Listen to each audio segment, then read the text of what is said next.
Robert Zeidman is, he just proved Mike Lindell wrong to the tune of $5 million after binding arbitration. Yeah, he's supposed to be calling or Zooming in any second now on the Hall Financial Zoom line. Oh, is Robert there? There is. How you doing, Robert? Am I on? Can you hear me? We hear you. You must. By the way, just so it doesn't get spread, it's Zeidman, but you were close.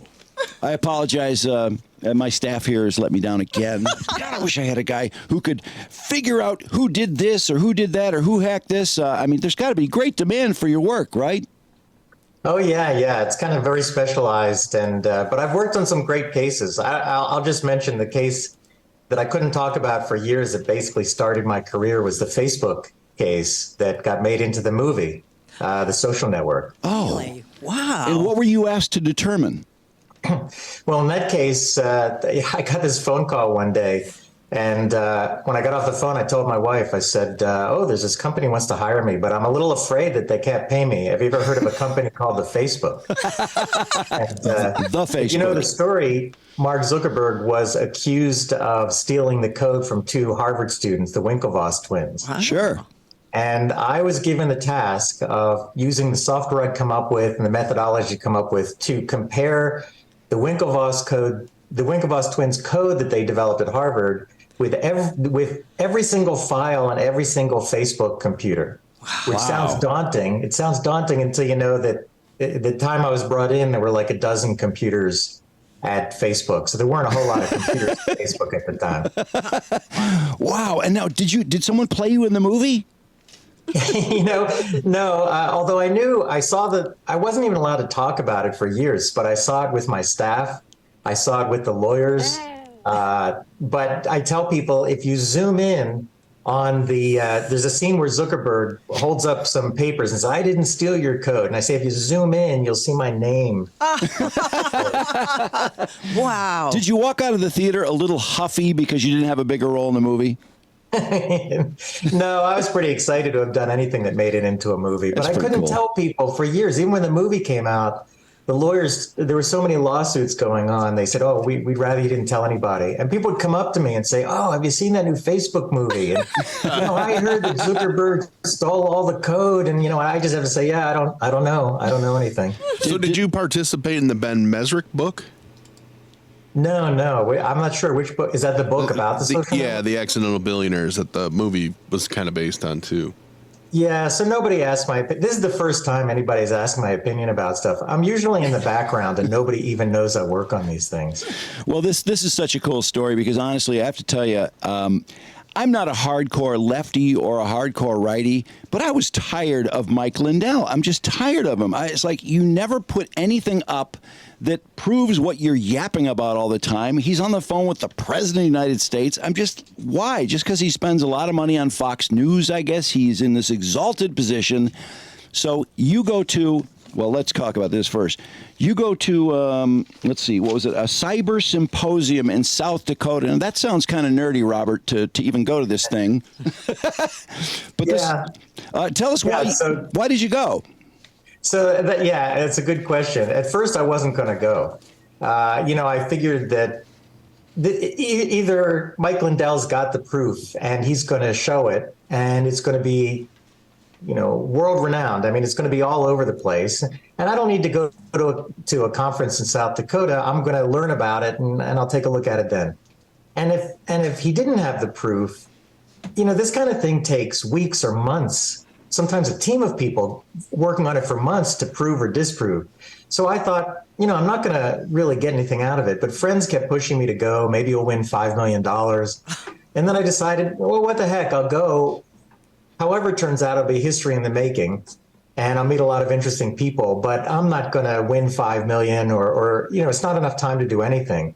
But I can tell you, within 3 hours, I had determined that his data was fake. Wow. What was a tip-off to you that you could possibly explain to mere mortals like us? Sure. Actually, it was so badly done. If I were going to fake data, I'd think of a lot more complex ways of doing it. But everyone who got there, we got these files and we looked at them and we said that this isn't real data, but we don't know what it is. Everyone said, we don't know what it is. And as I was sitting in this room full of other experts, I just started looking at the data. Now, I've been doing this for 40 or 50 years. When I was a teenager, I was doing programming. Whoa. Wow. So I started looking at this and I said, if you transform it in this data in this way, I think something might come out of it. So I did this transformation. And then I looked at what resulted and I said, this looks like this old word processing format that I knew from like 30 years ago. I said, what if I put this into Word? And I put it into Word and I got documents that were either tables of numbers that were meaningless or hundreds of pages where it looked like they'd just been typing randomly. But they were word processing documents disguised very poorly to look like complicated data. Wow. Did you think that Mike Lindell truly believed what he gave you proved Chinese interference in the 2020 election, or do you think it was just bullshit? So, I'm writing a book about that, and I think I've come to a conclusion because all of us were wondering whether Mike, the question was, had he been bamboozled or was he the bamboozler? And I think at this point, any rational person, either way, I think somebody took advantage of him, sold him this data and said it was complicated data that shows Chinese hacking. But after all this time and so many people, I'm not the only person who came to him and said this is bogus. A lot of people did. I'm the only one who did it in a way that met his challenge requirements for $5 million. But with so many people telling him that it's bogus and he's just trashing everybody who says that, any rational person must know that this is not real data. This Word document that you looked at, so where exactly did that come from? Is there a way to trace back the origin of it? Well, that'd be interesting. So it came, Lindell admitted at arbitration that he had purchased the data from a guy named Dennis Montgomery. And if you look up Dennis Montgomery, he's involved in a whole bunch of scandals like this. Oh, boy. Accused of fraud. Ugh. I think he or somebody just either sat there typing these documents or wrote up a program and that just, generated random characters into a Word document. Hey, Robert, and did these transformations to make it look like something else. do you brilliant. know what Mike Lindell paid for these bogus documents?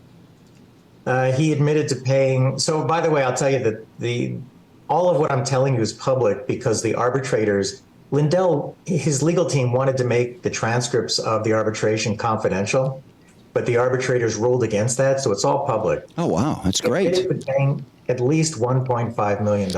Oh, Jesus. Oh, my God. Wow. Yeah. So I don't understand. Why is he so dead set on not paying you? He lost. You proved him wrong, and he said, oh, no, it's bogus. And then you went to arbitration, which are contest rules, I believe, and they said, yeah, you proved Mike wrong, pay up in 30 days. But I understand he's still saying he's not going to pay you. Well, it's kind of funny about that. I don't know if I'm ever going to get paid for a lot of reasons. He might be broke before, and I won't see any money. But he wrote the rules. It's his company that wrote the rules. And he, now he's saying that the rules aren't fair and he can go to court. How enforceable is it, the arbitrator's decision?